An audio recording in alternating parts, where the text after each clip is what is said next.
আমাদের তো উচিত তাদেরকে পা দিয়ে পিষে মেরে ফেলা।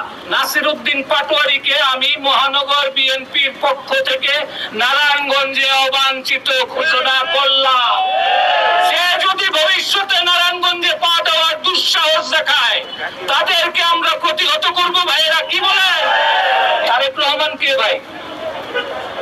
সাবেক রাষ্ট্রপতি শহীদ রাষ্ট্রপতি জিয়াউর রহমানের সন্তান। তারেক রহমান কে ভাই?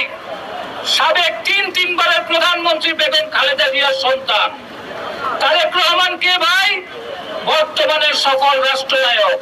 পৃথিবীর ইতিহাসে 3 প্রজন্মের এরকম কোন রাষ্ট্রনায়ক বা রাষ্ট্র পরিচালনার ইতিহাস আছে? বলতে পারবেন আছে? তাহলে সেই তারেক রহমানকে নিয়ে যদি সামান্য কিছু তেলে পোকা ছাড় পোকা কিছু বলে, পা দিয়ে পিষে মেরে ফেলা।